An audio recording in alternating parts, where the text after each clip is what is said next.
He was the smiling neighbor everyone trusted, the man who hosted summer cookouts, dressed as a clown for children's parties, and seemed like the perfect face of small-town America. But behind that painted smile was a monster. John Wayne Gacy wasn't just performing as a clown.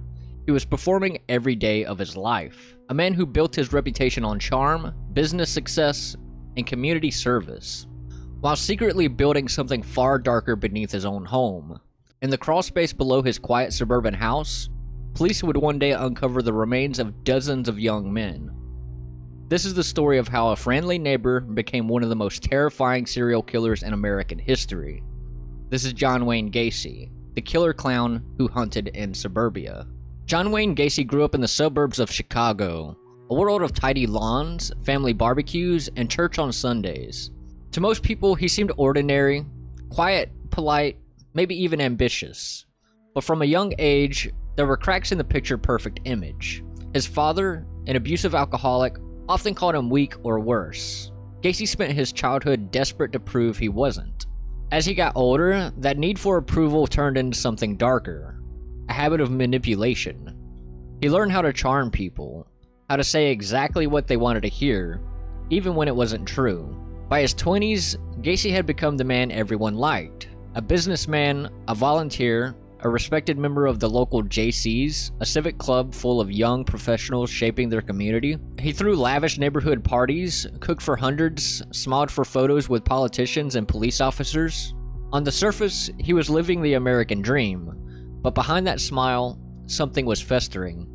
Because while the neighborhood saw a helpful, well-dressed neighbor, inside, Gacy was wrestling with urges he couldn't control, and a rage he couldn't hide forever. The mask was still on, but the cracks were spreading. By the late 1960s, John Wayne Gacy was known around Waterloo, Iowa as an ambitious young businessman. He ran several fast food restaurants, volunteered constantly, and climbed the ranks of the local JCs, a civic organization that shaped young community leaders. On the surface, he was a model citizen, but within that same group, Gacy began testing boundaries, inviting younger men from the club to his home, offering them alcohol, and pushing moral lines under the guise of mentorship. In 1968, one of those encounters led to a serious criminal accusation involving a teenager named Donald Voorhees. The charges destroyed Gacy's reputation overnight and revealed the side of him he had fought to hide. Even then, he tried to talk his way out of it, intimidating witnesses, denying everything, insisting he was being framed. The jury didn't believe him. Gacy was convicted and sentenced to 10 years in prison. Most people would have vanished from public life after that. Gacy adapted. Behind bars, he became a model inmate, running kitchen operations, organizing events, even earning praise from prison staff. Psychiatrists noted his charm and his ability to mimic empathy, but underneath, there was no true remorse. After just 18 months, he was released early for good behavior. The system believed it had rehabilitated a man. What it really did was release a predator who now understood exactly how to hide in plain sight. The mask was back on, and this time, it wouldn't come off so easily. When Gacy returned to Chicago in the early 1970s, he looked like a man rebuilding his life. He moved into a modest ranch-style home at 8213 West Somerdale Avenue, opened his own contracting business, and started hiring teenage boys from the neighborhood to help with odd jobs. To the community, he was giving kids work, a generous local employer. In reality, he was hunting for victims. His house became both a workplace and a trap. Gacy's employees often vanished without a trace, and he always had an explanation. They ran away, they left town, they just didn't show up again. For years, those lies worked. Inside that quiet suburban home, Gacy created a world of total control. He used charm, alcohol, and intimidation to lure his victims in, and once they were inside, few ever left. What made his crimes even more disturbing wasn't just the violence itself, it was the order behind it. Gacy had rules, rituals. He would clean up meticulously afterward, wash his clothes, restore the house to perfect normalcy, as if nothing had happened. That compulsion of control for appearing clean ran deep. Psychologists would later suggest it was rooted in shame and repression.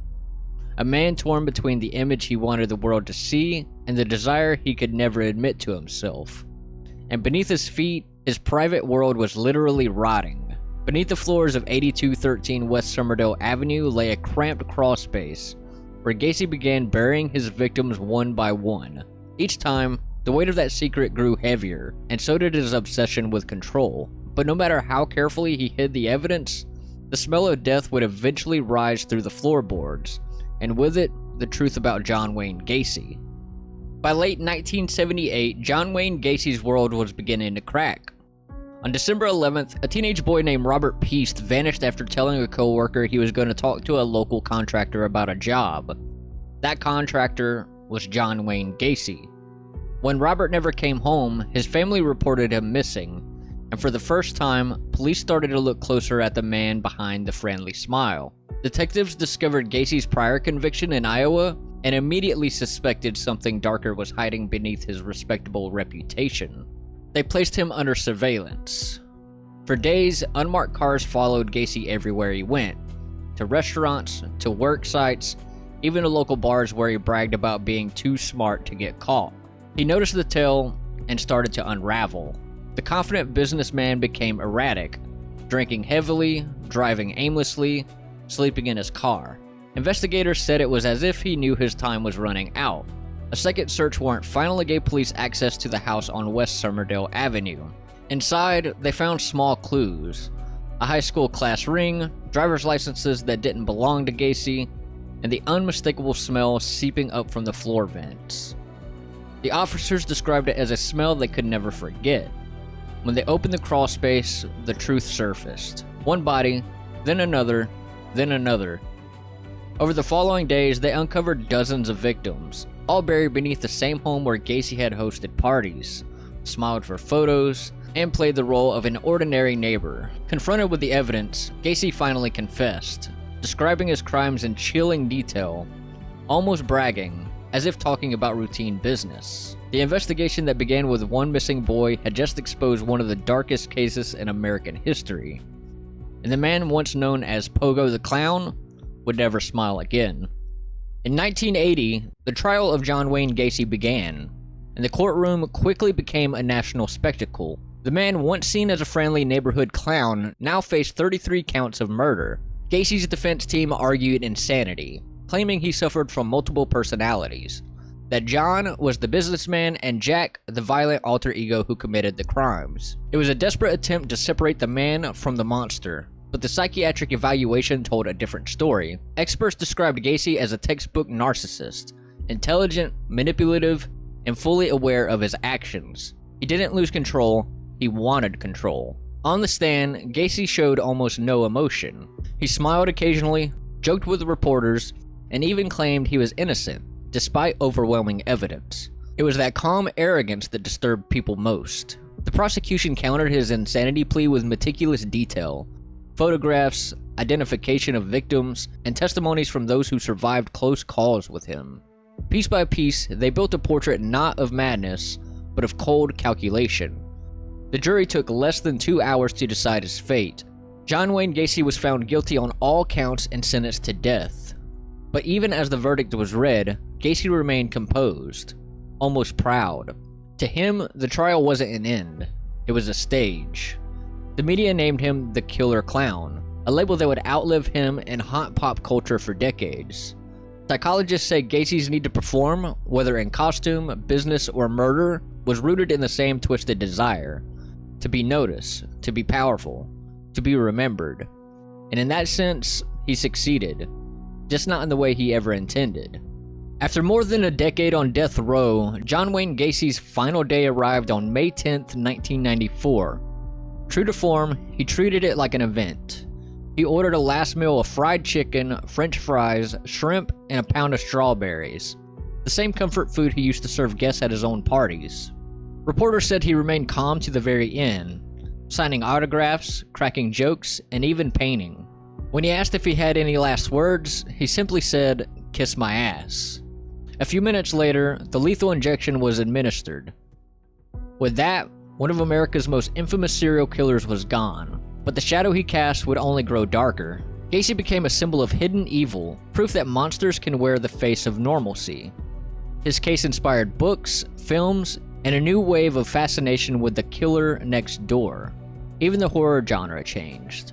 The clown, once a symbol of joy and innocence, was forever tainted by what Gacy left behind. From Pennywise to countless movie villains, the smiling clown became a reflection of society's fear, the terror of what hides beneath a friendly mask. But Gacy's legacy isn't just cultural.